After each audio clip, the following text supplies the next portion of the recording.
Vitus Reflux. So this is Kal Kat the Calcaster. This is a review of Starfleet Academy Episode 3, Vitus Reflux.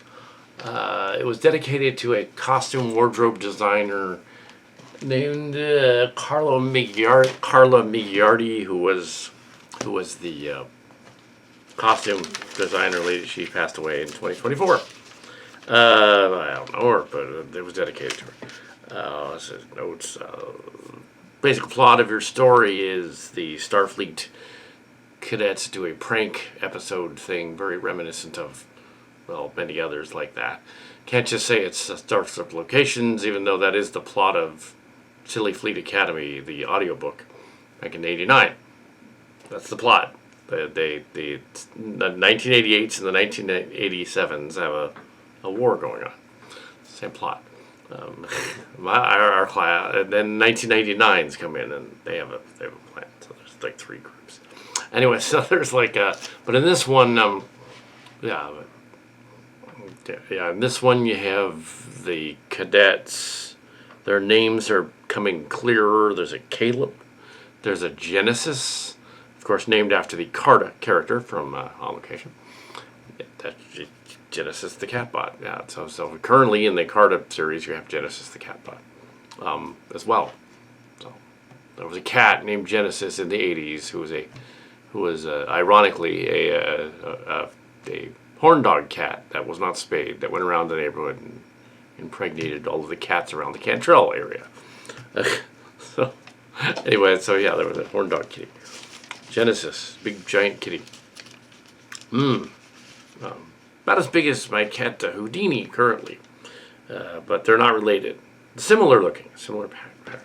Houdini is about the same size as Genesis. But yes, many generations removed. Let's see, what we got? So yeah, Holly Hunter's character is Nala Ake. Caleb is Sandra. There's a Sandra, of course. But a Sandra in this case, Caleb Mir. But that last name is a Russian name, Mir. Karim Dion is Jaden Krang, the Klingon medical officer. Carice Brooks is Sam, S-A-M, the series acclamation hologram, which is weird that she would be named that, and it's the distant future. That's funky. Why wouldn't she just give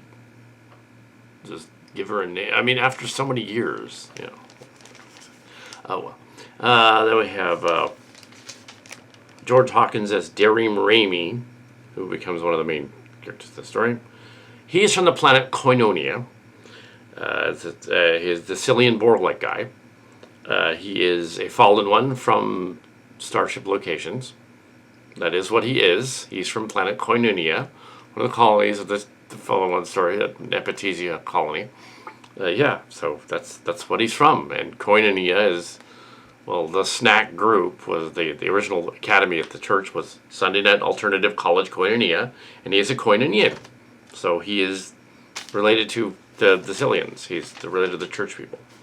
And if anything, Holly Hunter character is basically Kim Clevenger. It's Pastor Clevenger, more so than those other ones. It's Pastor Clevenger. Yeah, could be Don Schneid a little bit, but no, it's Clevenger. So then we have George Hawkins, Bella Shepard as Genesis Lith, who is named after the cat, and also she is I don't know what she's supposed to be. The alien. She's related to the TMS people. She's an admiral. It's Martial Sportiest people. Matt Marmee is the computer voice. Stephen Colbert is the dean. Robert Picardo is the doctor. Oded Fayer is Charles Vance. You might know that name from before. Paul Giamatti is Nuspi Baraka, who is more like Harry Mudd than Khan. Tatiana Muzani is Anisha Mir, the mother. She's closer in age to the Jung SuWon people, so he's a TMS person. Zoe Steiner as Surmi Sedal, the Betazoid girl. And and Raymond Carrera as Ram Sedal, Okam Sedal, the Betazoid male. Gina Yoshiari is Lura Thok, the Klingon Jem'Hadar hybrid.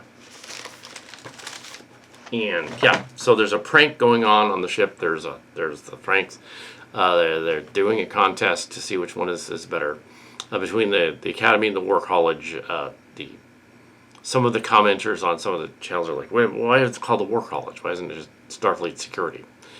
It's probably related to the Presidio, which in San Francisco would be War College. It looks like they're using Toronto for San Francisco. It looks like Toronto.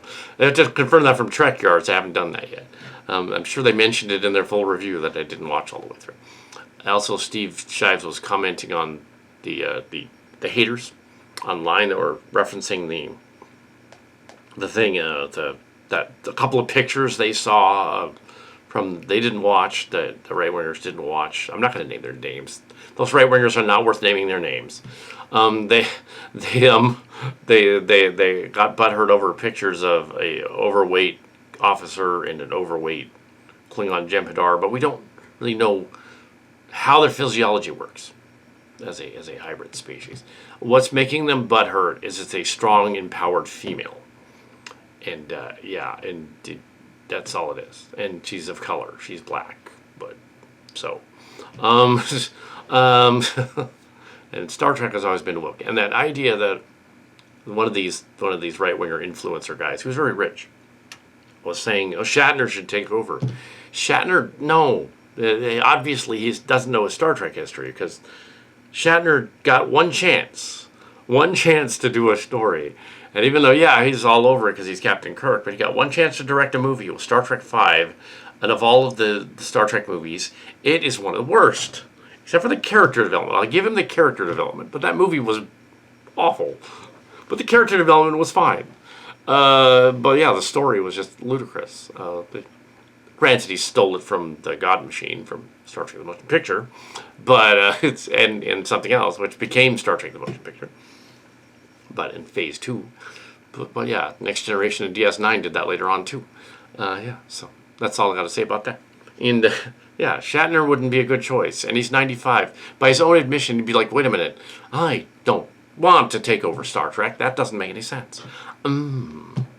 Also, my character, if you want to understand my character, he's a player. He's not just a misogynist, he's a player. These right-wingers are misogynists. They don't get that Kirk is just suave and he gets all the girls. That's what it is. Kirk is just suave. He gets the girls, unlike these guys that don't. It's sort of like how James Bond got the girls, and he was even though he was a womanizer, he got the girls. So he was also that. You can't. That's different. That's a different kind of character. That's a Lothario. That's a Casanova, a playboy. Different kind of character. So yeah. Anyway, so then you have this episode dealing with a different interplay between the characters.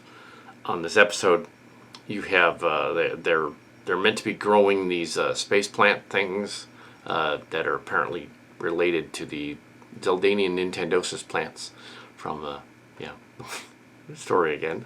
Oh yes, they're also related to they raise a plant and a plant fungus thing on the Earth. Apparently, they're in sort of a enclosure. They've built an enclosure around the city so that it doesn't affect the natural preserve that has become Earth at that point. And so they're inside that. They're doing their training. They have a laser tag / zapping scene. They even reference laser tag involving a phasers that can transport you. Would be a really bad idea. I guess the technology that far.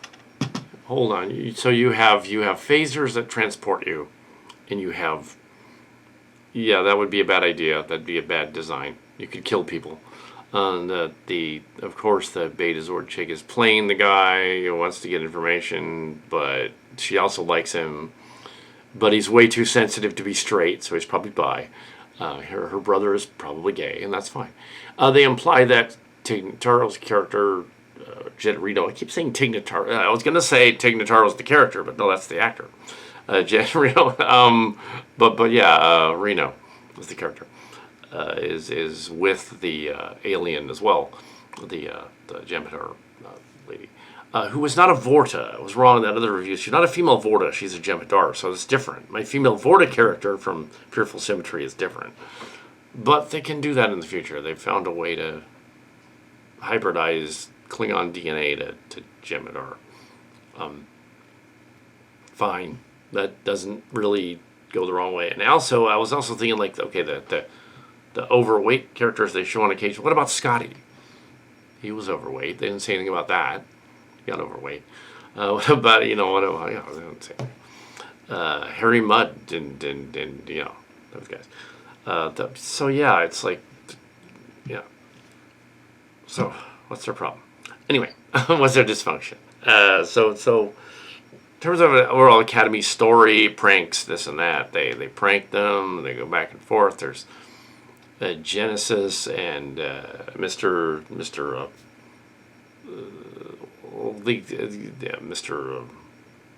Fallen One guy. We'll call him that. Mr. Fallen One guy have a thing, but he's clearly really bi, and he turns into a metal guy. He's a board. Fallen One. He's a Nephilim. Obviously. He has a backstory involving his parents and the recital where he screwed up the recital and they left, which is very similar to a Jung SuWon person, a TMS person, who messed up her piano recital and the parents left.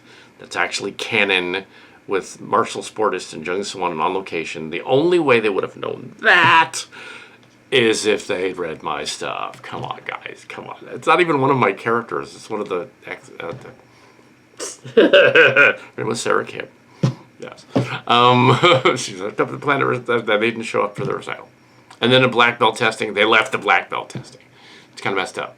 But they had something going on that was behind the scenes. So they had to leave. I remember that. I remember those two events that were similar that she complained about online. So, anyway. So... I think her parents liked her. I think she just didn't. It was the wrong timing. It just seemed bad. It wasn't. They liked her. But yeah. So she called herself Sarah Connor later, and everybody said, "Don't. No, that's like Terminator. No, change it to something else." And then it became Sarah Kim and Linda Kim and a bunch of other names from the. Yeah, just thought I would mention this, that they referenced this person from Martial Sportiest and from Jung SuWon in there. I was like, wow, okay. So Caleb is related to Sarah Kim, okay. Yeah, he's definitely a TMS person, definitely a Fallen One. Yeah, confirmed. And Genesis is a Carta. They even have a Carta mascot at one point who pops in, just to say, they're referencing Carta. Kal Kat is doing. It's weird, but yeah, yeah, so that's kind of it. They have a prank. They have a thing. The final prank is they blast the plants out and mess up the dorm, and then they can't get rid of the plants because they're a protected species. And it was all the clues. And apparently, Holly Hunter's character was in on the whole thing, and which would get her expelled as the Chancellor. But that's fine. So yeah, she's Clevenger. She's Pastor Clevenger, who had recently returned and visited. And I was like, oh, yeah. Of course, Holly Hunter became Pastor. And also Don Chen, who was one of the runners up on Voyager, was there last Sunday at the church, and there was a scene where I happened to mention, if you want to watch all of Starfleet Academy, not just the pilot, if you've got Amazon Prime, you've got Paramount Plus. It's very simple to just adjust it and let's watch Paramount Plus. So we do. Watch them both because it's the same subscription. Yeah, so there's not much to say about the episode other than, more character relationships, more, 90210 type of thing. But more like, I would say more like a classic, it's more like a Meatballs frat comedy thing kind of thing from the 80s. It has a lot of those elements in this episode. Yeah, it's not bad. It works. They did a cute scene involving how do we get the guy's retinal scan. I won't give that away. You have to see it. It's kind of gross. But yes, I didn't mind it. It was fine. It was perfectly acceptable Starfleet shenanigans story. So fortunately, they didn't have a lot of overplay and overdone stuff. It was fine. They didn't overdo it with the modern speak so much. A little bit during the combat scenes and stuff, and training scenes. And, oh yeah, they had that other reference to Martial Sportiest or Jung SuWon, or the black belts. The tapes are online. They probably watched them. They climb up a rope at one point. We had to do that several times at the academy. We had to climb up a rope. Yeah, so clearly they're aware of On Location, like blatantly aware of it. They're watching it. They're reading the books, watching On Location, Pine Hill, and on Starship Locations. They're aware of that too, and they're reading them both, and they're probably thinking they're separate, but they're not. It's all us. Yeah, but we haven't done any real Jung SuWon stuff in 19 years, so yeah, it's been a while, but that it was very reminiscent of that kind of stuff. And it's cool that it's kind of all permeated the whole universe. But anyway, that's the review. That isn't really much of a review of this episode of the show, and that's it. Yeah, I mean, other than a fine episode. Well, there's nothing wrong with this show. It's fine. They behave in a way that defines them. I'm not going to remember all the names that I read off, I don't think, afterward. But yeah, except for maybe Caleb, Jalen, Genesis, and the other one. Yeah, no breakout characters necessarily.